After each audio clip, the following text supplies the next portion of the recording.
Washington, D.C., Dave Chappelle.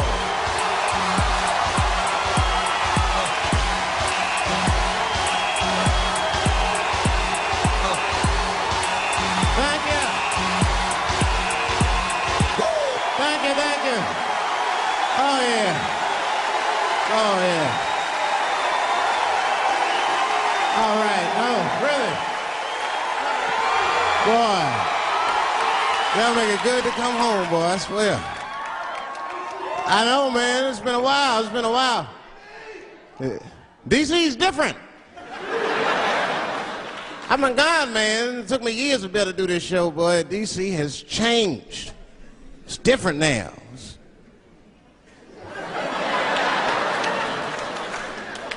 There's a lot of white people walking around, isn't it?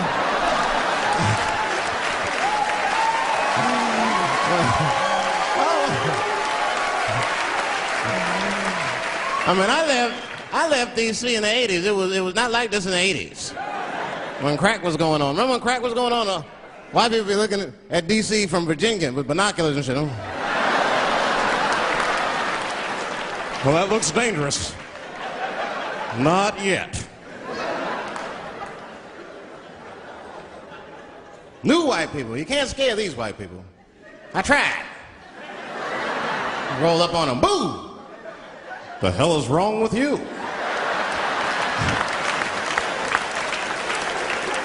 Those days are over. I'm glad that, like we're doing a show here by Howard, and you see like white people come by, and that's good. One thing I'm seeing, you'll be walking down the street and you'll see like a group of black dudes walking. Not just any old black dude, we talking, thugs. Talking, there'll be some thugs. And in the group they got like one or two, sometimes as many as 3 white guys will be with them. You ever seen this shit? Well, let me tell you something about those white guys. Those white guys are the most dangerous motherfuckers in them groups. It's true. It's true, man. It ain't no telling what they've done to get them black dudes respect. Well, them black dudes have seen them do some wild shit, I'll tell you that. I've been trying to tell brothers that. Every group of brothers should have at least one white guy in it. I'm serious, for safety. Because when the shit goes down, somebody's going to need to talk to the police.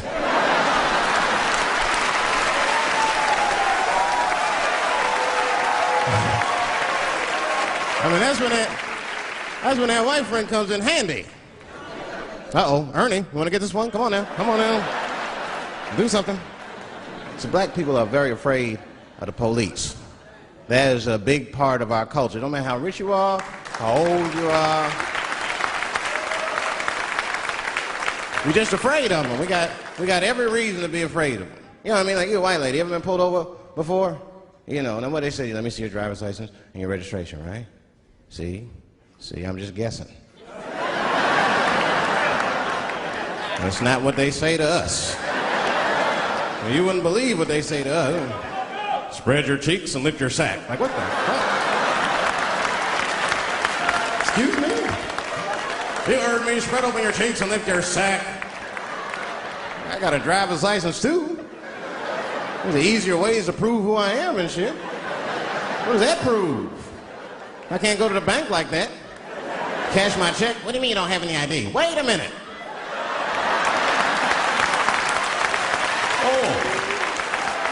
Oh, I'm sorry, Mr. Chappelle. Right this way.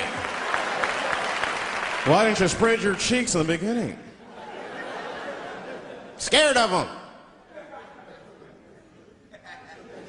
I'm serious, man. You ever be at a red light, the police might pull up next to you. It won't be no big deal for you, but I'll fucking fall apart. Oh, nigga. Oh, don't look over there, nigga.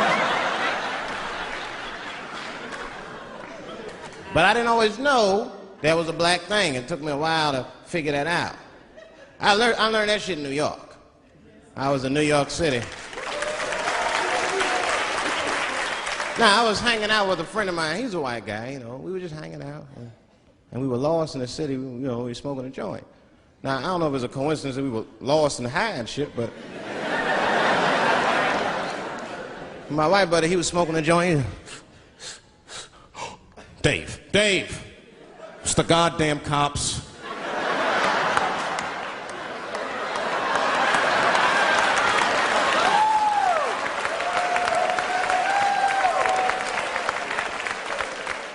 I'm gonna ask him for directions. I said, Chip, no! Chip, don't do it! It was too late. He was walking over there, this man was high as shit. Excuse me, sir. Touching him and shit. Excuse me. Need some information. Start confessing things he shouldn't confess. I'm a little high. All I want to know, which way is 3rd Street? The cop was like, hey, take it easy. You're on 3rd Street. You better be careful. Go ahead, move it. Move it. And that's all that happened. That's the end of the story. Now, I know that's not amazing to some of you, but you ask one of these black fellas, that shit is fucking incredible, isn't it? I'm saying a black man would never dream of talking to the police high. That's a waste of weed.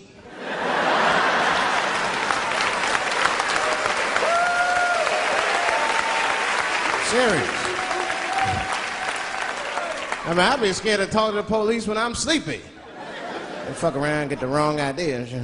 Oh my God. That nigger was on PCP, Johnson. I had to use necessary force. You saw him. No paperwork. Just sprinkle some crack on him. Let's get out of here.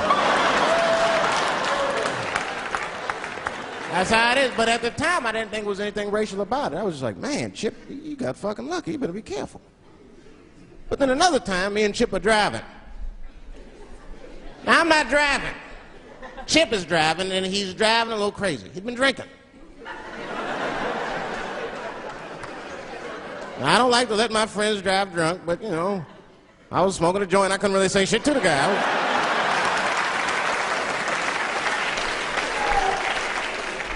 And we get at a red light. We stop at a red light, and a car pulls up next to us, and I'll never forget it. Chippy looks at me, he's all drunk, and she's like, Dave, I'm gonna race him.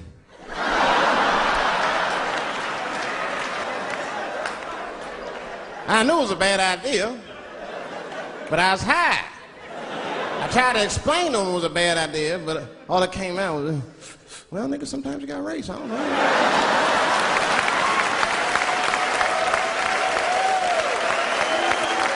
Man, that light turned green and Chip took off, zigzagging and shit so no one could pass me. The other car didn't even know he was racing.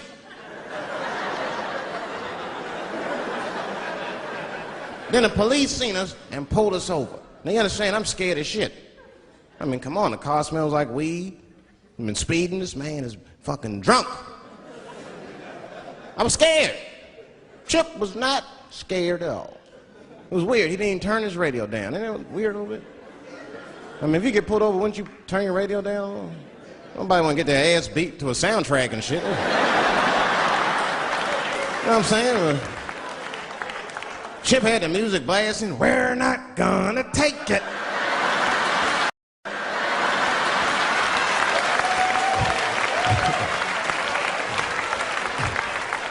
Look at me and say, Dave, just relax.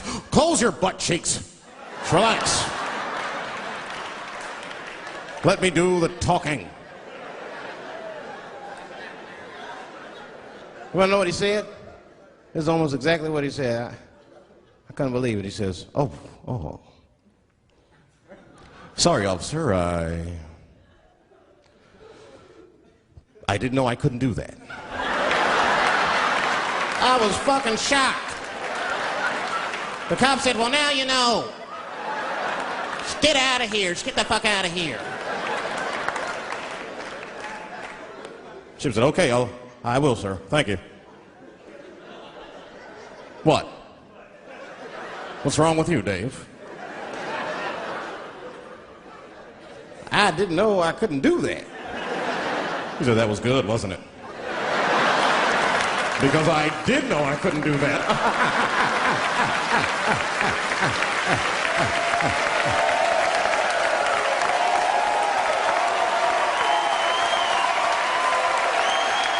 I was shocked.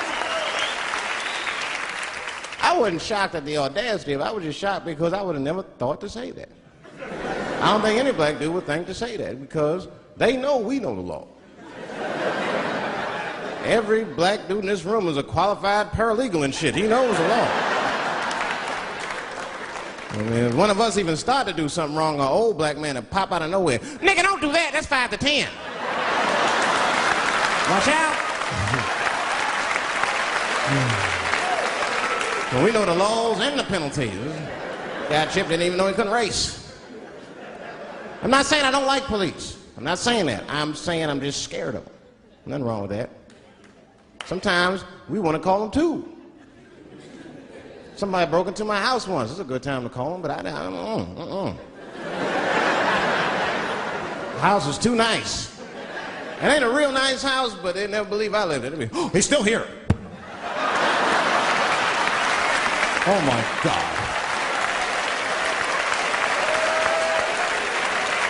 Open and shut case, Johnson. I saw this once before when I was a rookie. Apparently this nigger broke in and hung up pictures of his family everywhere. Well, let's sprinkle some crack on him and get out of here.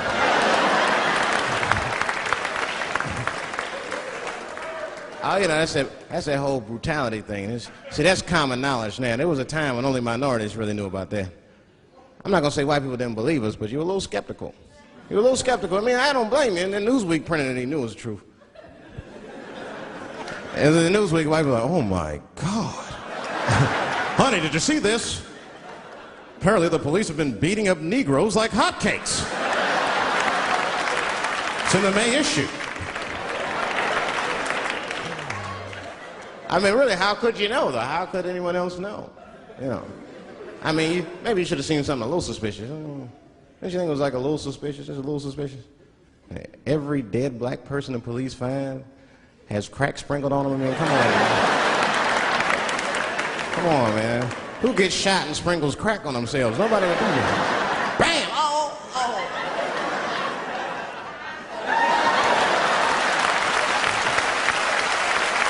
I don't want to leave no mysteries.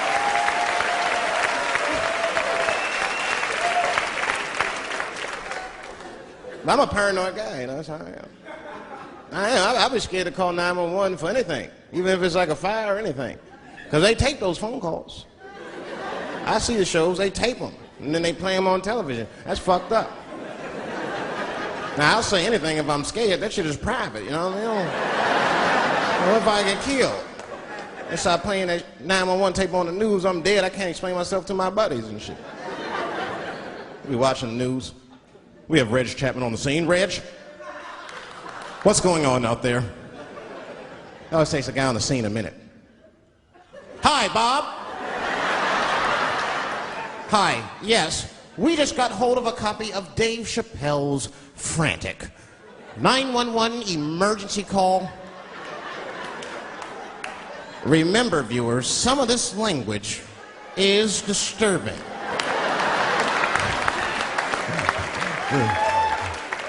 Hello, emergency. Help!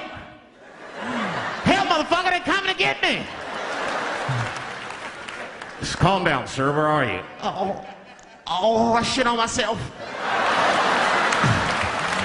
I can't stop crying. They play that shit 30, 40 times a day. All my buddies will be at my funeral looking at me.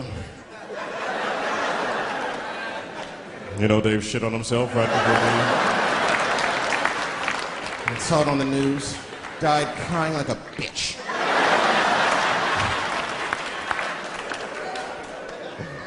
I'll be dead. I can't defend myself.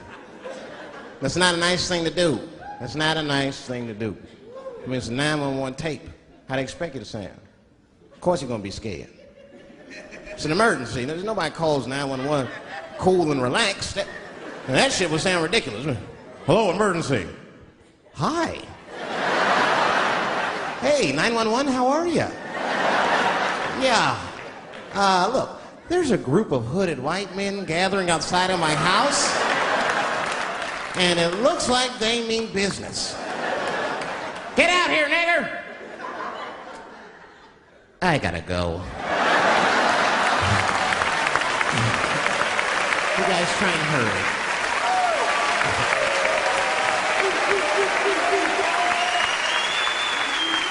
It's too much pressure. That's my problem. I can't handle pressure. Sometimes pressure make me talk different. I'm serious. You ever have like that social pressure? You ever talk to somebody who's fake and they make you fake? Like that kind of deal, like, hey, how you doing? You're like, fine, how are you? And you're like, I don't even talk like that. I get sick of that shit. I do. It just makes me sick. Sometimes I'll talk crazy just to make myself feel better. You ever do that? Just start talking like crazy. Like, you ever hear this voice? Man. That's how bad guys used to talk in the 40s. In the old days. See, I talk like that. Not all the time, but if somebody put the pressure on me, fuck it, I gotta cut loose. Like the police pull me over, I'll talk crazy. Son. Do you know why we pulled you over? Nah, because I'm black, see? That's right. Nah. I do it. It's not illegal to talk like that. How do they know I don't talk like that every day? Stop talking like that. Stop talking like white copper. Nah. That's how I talk, see?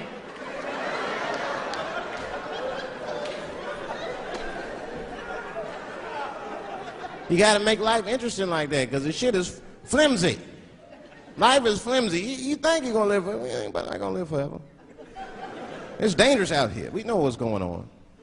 I travel now, you know. I used to think D.C. had the roughest ghettos in the country. Nah, nigga, I have seen some shit now. Oh, there's some rough areas outside of D.C. Yeah, everybody should go to the ghetto. I was taken to the ghetto one time. That's the worst. When you get taken and you're not expecting to go. You know, usually you want to know when you go in the ghetto, like, I'm going to see some wild shit. I got to prepare myself. I'm going to see something crazy. When you're taken, it's different. I had a limousine driver. It was after a show. It was late at night. It was like 3 in the morning. I had a limousine driver. He was a nice guy talking to me and shit. Oh, hey, where you from, dog? D.C.? Word? That's a rough city, man. And his cell phone started ringing. Hold on 1 second. Hello? Oh, what's up, nigga? What? What the fuck? Slow down. What the fuck? No! Fuck that, nigga. Fuck it. I'm on my way. I'm on my way.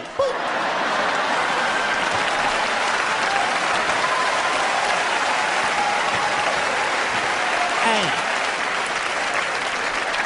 I gotta make a stop real quick. At 3 o'clock in the morning. I didn't know he was taking me to the ghetto at first. I started looking out the window. I was like, what the fuck? Is gun store, liquor store, gun store? Where the fuck are you taking me? This don't look good. He didn't say shit. He just pulled up in front of an old rickety building that looked like a project. Now, I'd never been there before. I'm not sure if it was a project, but it certainly had all the familiar symptoms of a project. A fucking crackhead ran this way.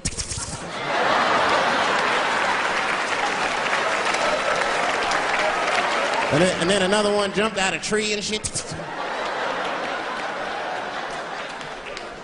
The driver said, I'll be right back.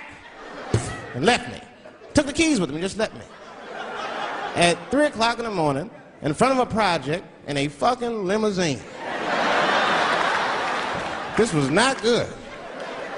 I was like, man, I gotta look around and see if I can see some landmarks and figure out where I'm at. Might have to escape on foot. Now, this is when I knew I was in a bad neighborhood. You only see this in the worst neighborhoods. Remember, it's 3 o'clock in the morning. It's 3 o'clock in the morning. I look out the window. It was a fucking baby standing on a corner. Look at this. And the baby didn't even look scared. He was just standing there.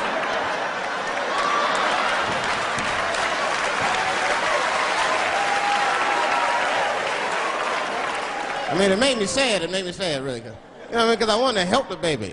I was like, I don't trust you either. I'm sorry. Click. Click. The old baby on the corner trick, eh? I'm not gonna fall for that shit. Where's this limousine driver? You know, I start feeling bad. As time goes by, I start feeling worse. Like, man, what is wrong with me? What the hell's wrong? I'm scared of a baby. Well, this baby could be in trouble. He might need my help. I gotta do something. But I wasn't gonna get out the car. I'm serious, man. I just cracked the window a little bit. There's an old limousine. I can roll it down.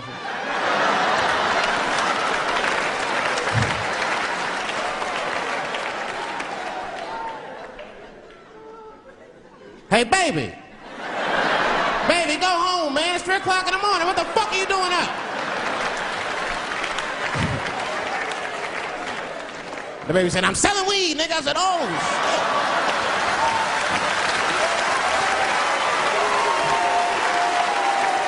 I wasn't expecting that. I'm serious. I had to buy 2 bags from the call manager. Let me get 2 cones.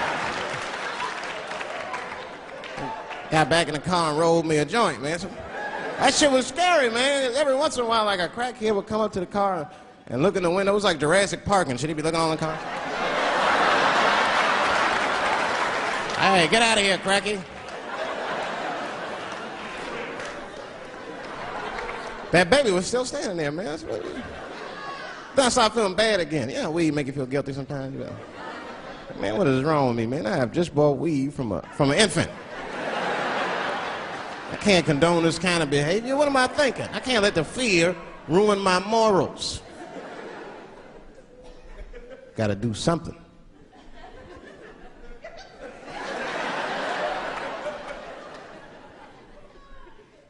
Hey, baby. Stop selling weed, all right? You got your whole life ahead of you. He said, fuck you, nigga. I got kids to feed. I said, God damn.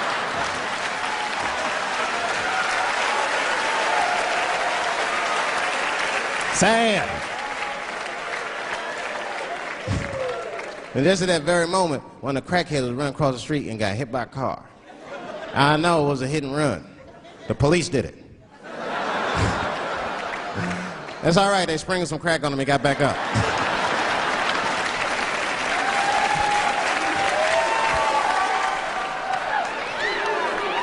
Yeah, I be seeing that kind of shit, man. It's what it is. They use the TV to program us from a young age.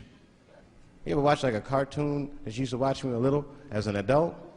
That shit is wild shit. Some wild shit. I mean, like I was with my nephew. We sitting there, we watching Pepe Le Pew, and I say to my nephew, I said, now pay attention to this guy because he's funny. I used to watch him when I was little. And then we watched Pepe Le Pew, and I'm old now. I'm looking like, good God, what kind of fucking rapist is this guy? Like, take it easy, Pepe. My nephew was sitting there cracking up. Hee. See, sometimes you gotta take the pussy like Pepe. Like, no.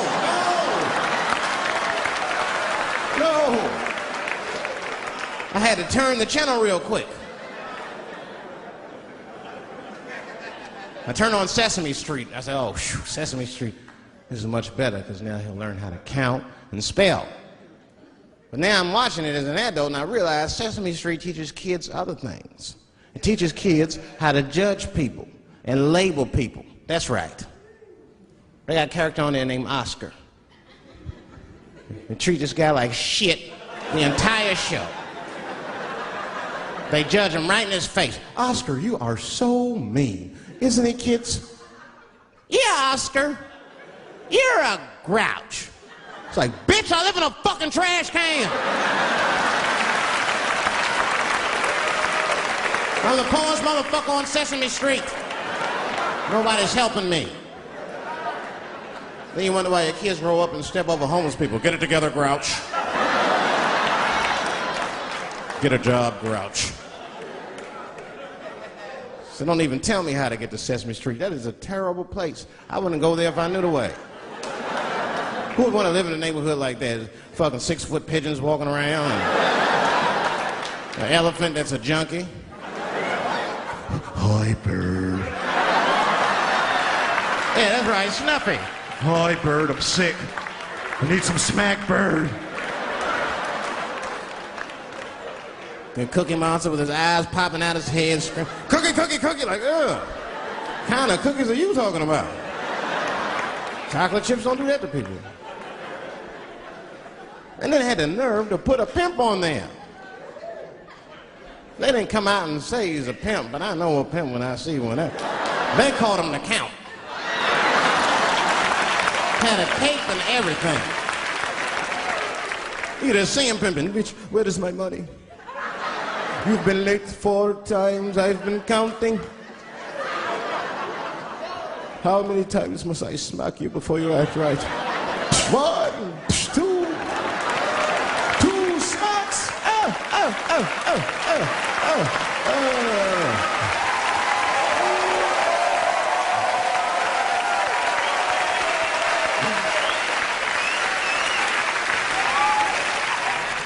That's the thing, there's so much stuff to worry about. You know, the more you know, the more you don't know and shit. You know, like a lot of people be telling me, Dave, you know, you just gotta relax. The racism thing be bugging you too much. And I be thinking about it. Sometimes shit'll happen. You know, a lot of black people can relate to this. Have you ever had something happen that was so racist that you didn't even get mad? You were just like, God damn, that was racist. I mean, it was so blatant, you were just like, wow. Like, you almost like it didn't even happen to you. It was like a fucking movie. That was like you was watching Mississippi Burning. Wow. That happened to me. I was in Mississippi. I was in Mississippi doing a show, and I go to the restaurant to order some food, and I say to the guy, I say, I would like to have, and before I even finish my sentence, he says, the chicken. I said, what the fuck? I could not believe it. Could not believe that shit. This man was absolutely right. I said, how did he know that I was gonna get some chicken?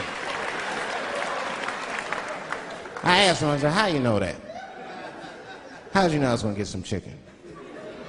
He looked at me like I was crazy. Come on, buddy. Come on, buddy. Now, everybody knew as soon as you walked through the goddamn door, you're gonna get some chicken. It is no secret down here that blacks and chickens are quite fond of one another.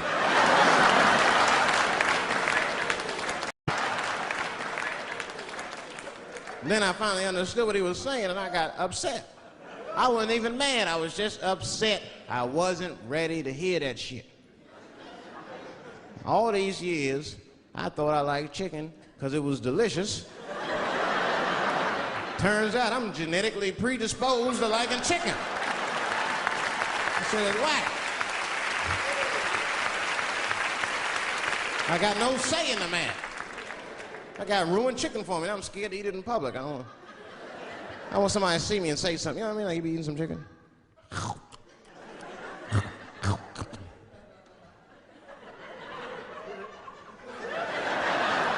Look at him. He loves it. Just like it said in the encyclopedia. Look how happy he looks.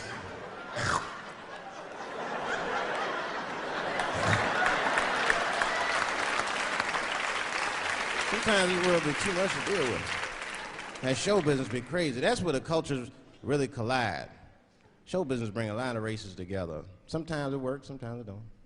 This is one thing that happens that's funny. You know, sometimes I'll be on a business call, right? You know, like with a lawyer or something. You know, my lawyers be white, and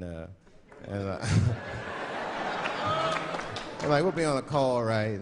And they'll be like, "Oh, okay, Dave, we're gonna close the deal. Is that fine with you?" I'll be like, "Yeah, that's good for me." Great. You have a good weekend, Dave. I'll be like, "All right, you too, man. Peace." Oh, all right, bye-bye.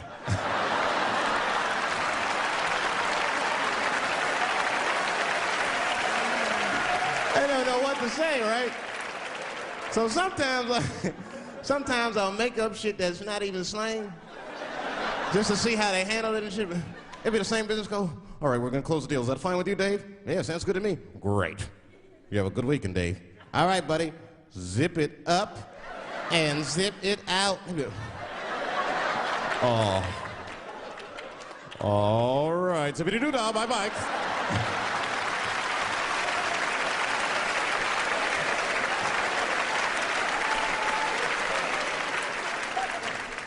Sometimes, you know, sometimes racism works out in black people's favor. Now, it doesn't happen often. It happens very rarely, but when it happens, it is fucking sweet.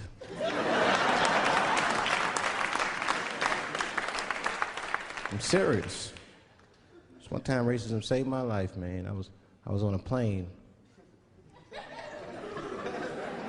I was coming from overseas, and I don't know how this guy got a machine gun on the plane, but he stood up, man. He said, "Everybody, get on the fucking ground. Nobody look at my face." I started freaking out. Because he was Chinese, I was like, why is he talking like that?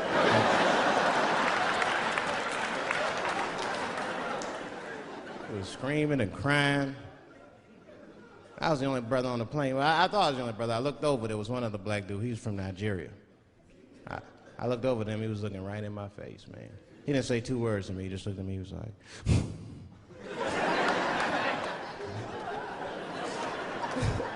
He didn't need to talk, I knew just what he was talking about. I looked right back at him, I was like...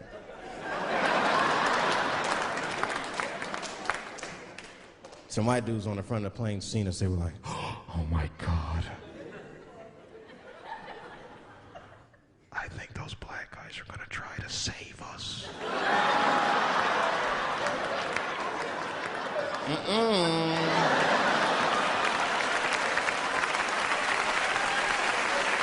We were just communicating that we understood the situation. We were both seeing the same thing. What we understood was simple.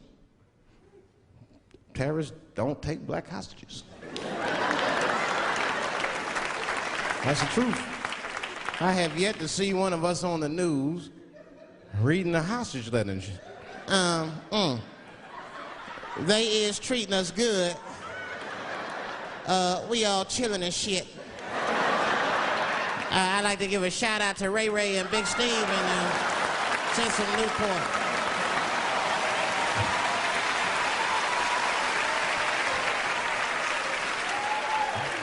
You're not gonna see it. Terrorists are smart. They know what they're doing there, you know. They terrorists. They know it's black people's bad bargaining chips.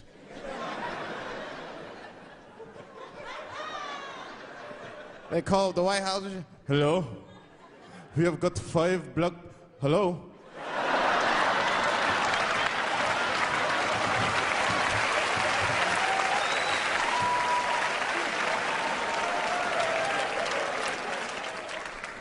You'd be back in D.C. You know, I was thinking, man, this is an election year. I'm gonna ask you, you're a white guy, do you know who you're voting for yet? Don't know, do you? Now you see that? You see what just happened here? Let me tell you something. That is a cultural thing. He knows who he's gonna vote for. He's just not gonna tell me. See? I've noticed that. That is a cultural thing. White people do not like to talk about their political affiliations. It's a secret. You ever ask a white guy who's voting for you? "Hey, Bob, who are you gonna vote for?" Dave, whoa. Take it easy now. Take it easy. So anyway, I was fucking my wife in her ass, right? And I mean, it was something else. Yeah, but who are you voting for? Dave, come on with the voting. I'm trying to tell you about fucking my wife, you're asking me all these personal questions. They don't like to divulge that information because it matters to them. Black people talk about that shit. Black people will openly talk about politics. Black people will openly talk about beating up politicians and shit. If I see George Bush, I'll kick his motherfucking ass for cutting my Medicaid. They always say it. Why would just say it? But there's a reason for that. It matters more for them. It matters more. Black people see, even when I vote, right? Which I don't. But even when I like think about like who I would vote for, right? I don't even look at their political policies. I just look at their character. You know what I'm saying now? You gotta read, no, I'm serious. You gotta read between the lines. nonsense. Like, you know, you look at Clinton, and black people like Clinton, because we've seen him on the campaign. I saw one thing on the campaign trail. He actually just picked a black baby up and kissed him. Come here, you little nigger baby. Mwah! Just kiss him. I said, I like that. He did not hesitate or nothing. You see George Bush Jr., he be there, ugh.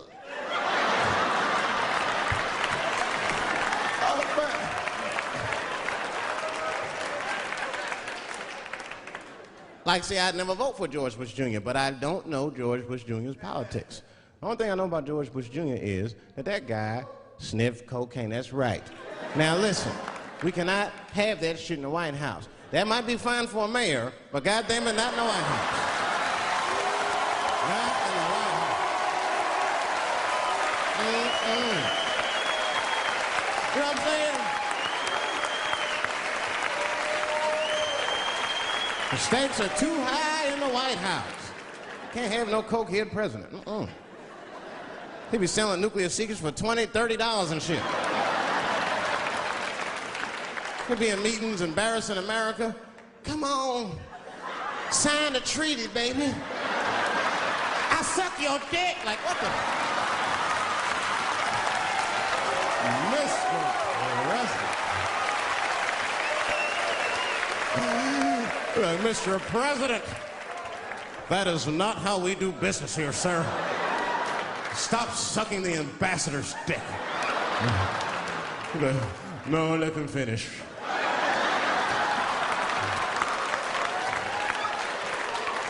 I will sign the treaty. There will be peace in Israel finally. Israel finally. I'd vote for Clinton again if I could. At least it's always been.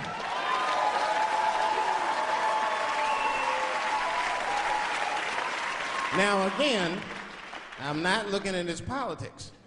Don't know what his politics are. I'm just looking at his behavior. I understand that kind of behavior. I know a lot of dudes with them shortcomings. Weed smoking fornicators, there's a lot of them. I mean, come on now, let's be honest. Let's be honest. Bill Clinton was not the first president to do what he did. Now, let's think back for a minute. Remember a guy named Kennedy, John F. Kennedy? Remember him? He fucked Marilyn Monroe. Matter of fact, him and his brother Bobby fucked Marilyn Monroe. And history doesn't talk about that much. You know why history doesn't talk about that much? Because those two pages in history are stuck together. They was getting it on. They were getting it on. I seen the tapes. Remember the tapes? She'd be singing on there. She'd just party, stressing them out. Happy birthday, Mr. President. Bitch, my family's here.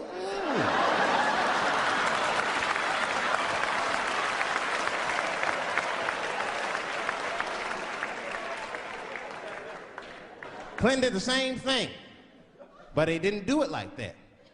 Because it's the year 2000, he's busier than Kennedy was. He was a busy man.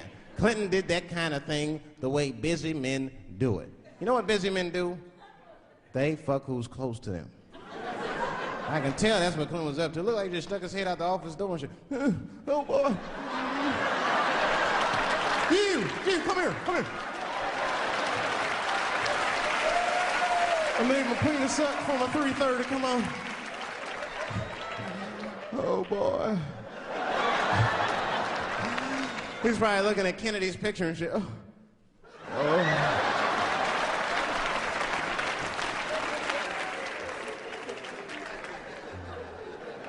And then to top it off, he lied, which I thought that was special. I did, man. I know how he did. I've been accused of having sex with a girl I did not have sex with before. And let me tell you something. That shit is infuriating.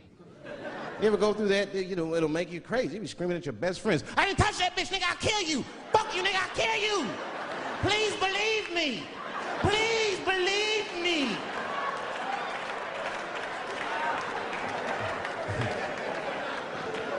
But Clinton didn't do it like that, did he? And Clinton came out of the press conference all relaxed, his shoulders all relaxed and all this trouble. It looked like he just got done fucking or something. Listen, let me tell you something, America. I don't think you heard me the first time. I did not have sexual relations with that woman, Miss Lewinsky.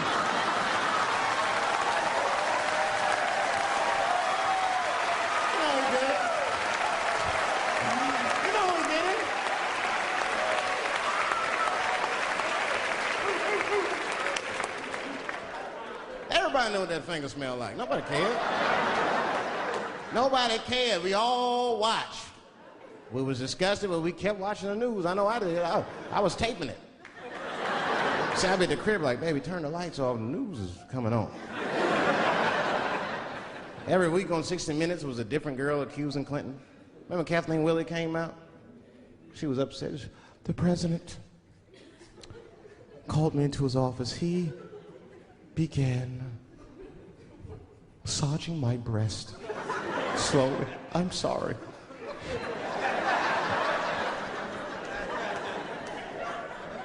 And then he placed my hand on his genitals. Ed Bradley was shocked. Was he aroused? I was at home like, yeah, was he aroused?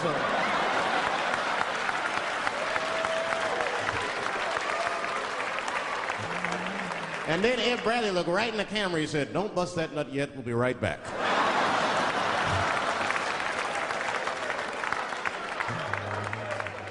Oh, man, the news had never been so good. But there were no victims. There were no victims. Only one I feel sorry for is that Lewinsky. I feel a little sorry for her. Don't y'all feel a little sorry for her at all? God damn, y'all, come on, man. Have a heart. That's a hard thing to be famous for, man. I mean, nobody want to be the most famous cocksucker of all times and shit. I feel bad for her. Not even the women feel sorry for her a little bit, ladies? Now that's jealousy. That's what that is. I mean, come on, y'all. That's one dick that girl sucked. It's gonna haunt her for the rest of her life. Long after she spent that money up, that's still gonna haunt her. And I know there's a lot of women in here with at least one dick they regret. And I bet you it wasn't a president's dick. I bet she worked at Kenny Shoes or Safeway or some shit like that. Don't go judging her. Don't go judging her. See, we gotta stop judging people. That girl was young, and she made a mistake that young girls make. She wanted to fuck a powerful man, period. That's as far as she thought it through. She wasn't thinking about how powerful the president was. She didn't have no wisdom. An older woman would have helped everybody. An older woman would have been in there, you know, you should lower taxes. You know what I'm saying? An older woman would have sucked us into utopia. The last thing I'm going to say about it is this, that he is a famous man. I have dreamt of being famous, but I never dreamt of being that famous. I never understood how famous a president was, but imagine if somebody could suck your dick and then they're famous. You understand what I'm saying? That's crazy. That's crazy. I mean, no guy ever thought of that. There's nobody with a pickup line that good and shit. They suck my dick, there's a future in it. What? Oh, that's it now. Get out there and be somebody. Go write a book. You're a qualified author now. Go write a book. I said, I'm in the wrong business. I should be the president. Shit, I'm in the wrong business. See, the only reason I want to be president is because I'm black. That would make it too hot for me. I mean, you know what I mean? I think it could be a black president one day, but you don't want to be the first one. I mean, second or third, that's fine, but that first nigga better watch out. I'm going to tell you that right now. Too hot. I mean, I'd be the first black president. I don't think that nobody would really hurt me. I'm sure somebody would want to hurt me, But I don't think they touch me because my vice president will be Mexican for a little insurance. You know what I'm saying? Now, you can shoot me if you want, but you're just gonna open the border up, so you might as well leave me and Vice President Santiago to our own devices. Ain't that right, Santiago? See.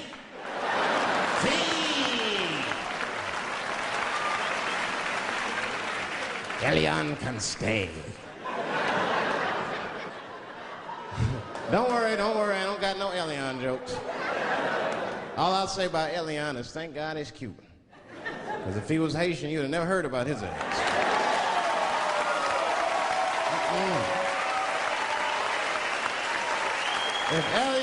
If Elian Gonzalez was Elian Mamumbo from Haiti, they'd have pushed that little rubber tube right back in the water. Sorry, fella, all full. Good luck. The only thing in our society that bothers me the most is the way that men and women don't get along no more. That's really what's bugging me about it. Men and women just don't get along. Like I hear women say this all the time. I know a lot of you sisters be like, chivalry is dead. Don't you? Don't y'all feel that way? Like men aren't gentlemen anymore? That's right. Chivalry is dead, and women killed it.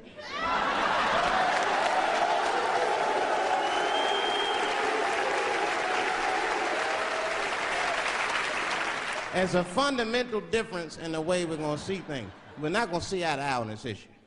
We're just not. Our tests in life are different. A woman's test in life is material. A man's test in life is a woman.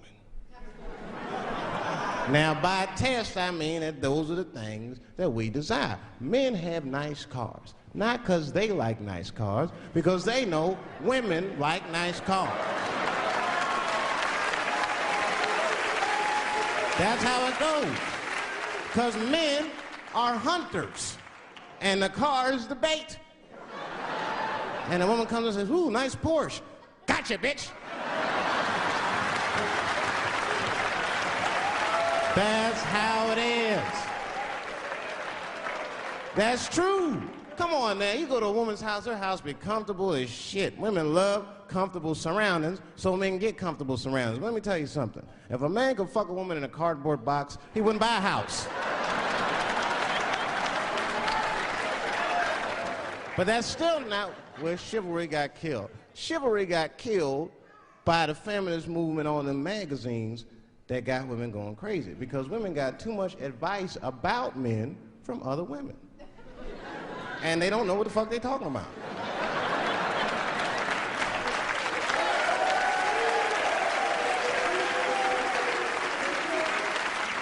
It's true.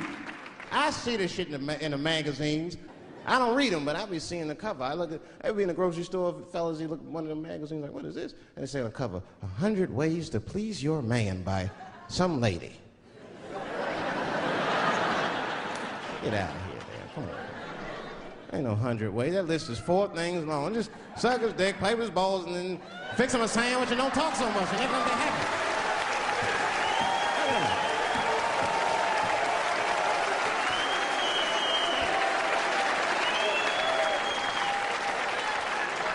And then the magazines trick the women. The magazines start picking at your self-esteem. Every page you turn, you start feeling fatter and uglier, and you feel like your clothes aren't good enough. And the magazines have you forgetting how fucking beautiful you are. And that's what happens. Now look what happens. And then you forget how beautiful you are, and we all suffer. If pussy was a stock, it would be plummeting right now because you flooded the market with it. You're giving it away too easy. I'm just being truthful. I'm just talking. It would plummet. You'd be watching the news today, pussy plummeted again on the NASDAQ. Gold is up 10 points. You can see it. You ever have this happen? This is how confusing it is. This is the practical application of what I'm talking about. Like a guy be out, this happens to a lot of guys. You be out at a club, bar, right? He's kicking with your boys, and a girl walks by, and man, she looks good. She looks good. Not good in that classical way. I mean, you know, I'm talking good like she got half her ass hanging out her skirt. Her titties are all mashed together, popping out the top of her turtleneck and shit.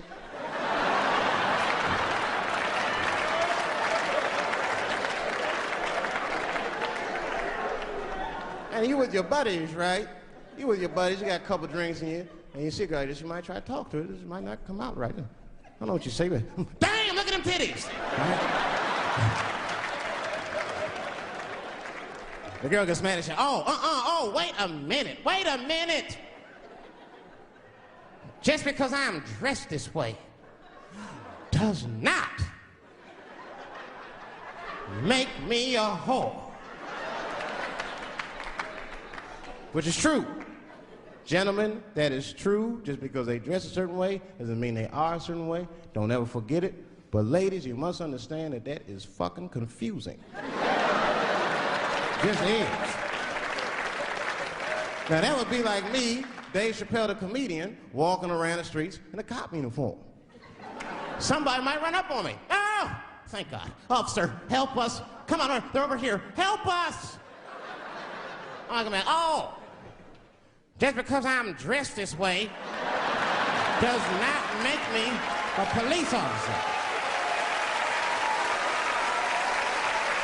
You understand what I'm saying? It's like, all right, lady, fine. You are not a whore. But you are wearing a whore's uniform, I'll tell you that shit right now. Little misunderstandings can happen. And then men, we misunderstand women a lot.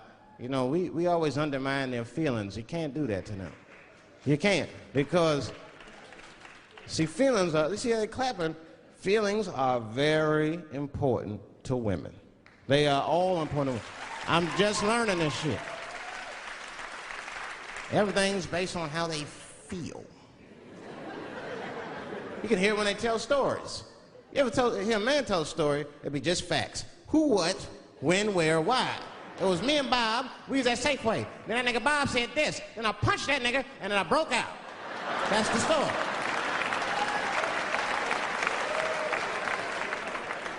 That's the story.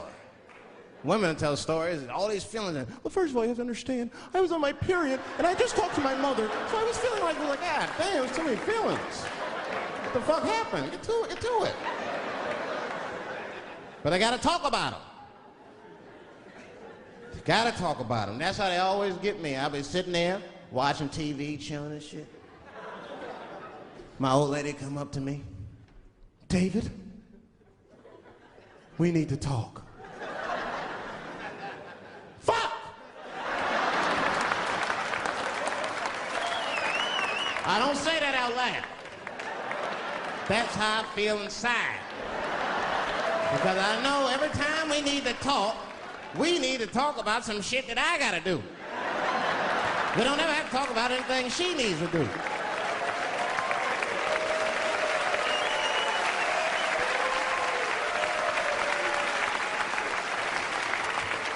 She leaves me defenseless. I have to do what I have to do. David, we need to talk. Nah. Don't do that to me, David. This is serious. Stop talking in that voice. No, see. I gotta do this, see. Ah, see.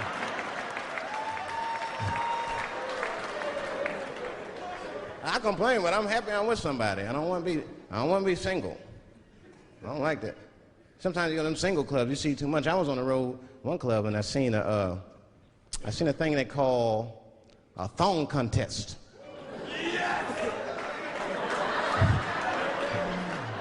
Yeah, I seen a thong contest. Yeah, it's some scandalous shit, all right. I couldn't get over that, man. Because the DJ, you know, I was dancing with a girl, and the DJ said, everybody that wants to be in the thong contest, please report to the DJ booth. The girl was like, excuse me.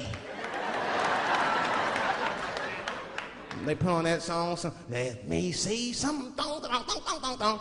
Them girls was going off. Some of them pulled their pants down, some of them pulled their skirts up, all of them just shaking their butt. Some of them didn't even have underwear on. They was just fucking shaking their butt. I mean, really, I was fucking disgusted. But I couldn't turn away.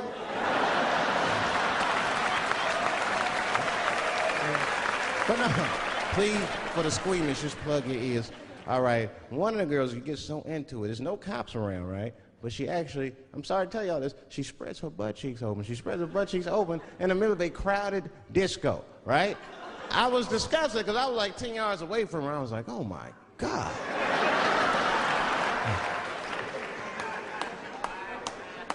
Is that her birth canal? Oh, it gets worse.